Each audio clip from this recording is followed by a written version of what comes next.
the second verse here, verse 12, it says, there's a way that seems right to men, but in the end it is the way of death. So this gets you into, we have our spirit man and our natural man, right? So Paul wrote on this, right? My members do the things that I don't want to do, oh, this wretched body, who's going to deliver me from it, right? So we're sown in sin, original sin, but we're born again, right? So we don't have to do that, but we have these tendencies that we have to fight against. That's why Paul also wrote, renewing your mind, Romans 12, right? So what we've got to do is we've got to war against that. But what this verse is saying is there's a way that seems right based on man that's going to lead to death. So you've got to be cognizant of that.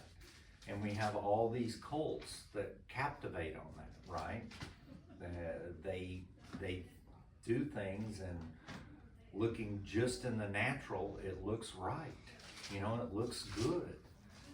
We have whole religions. We've talked about it before, like sowing and reaping, which will be a conversation again this week. But sowing and reaping, another word for that is karma. And we have whole religions that are built on karma. The way they about the Mormons. And well, the Mormons, that's a whole nother topic, but I can get sidetracked with the angel Moroni and the golden plates and all that.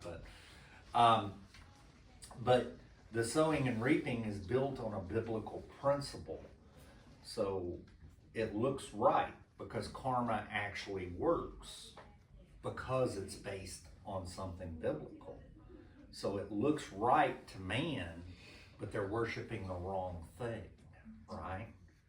You end up worshiping a cow, walking by in India, and thinking you're going to be reincarnated as a cow.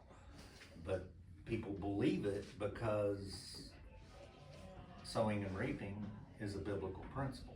So you have to be careful on those things. You have to be wise and discerning.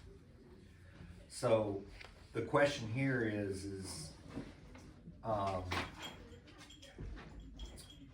did I put it here? Do you know that we are spiritual beings that will live eternally, and our destination is determined by our choices in this physical life?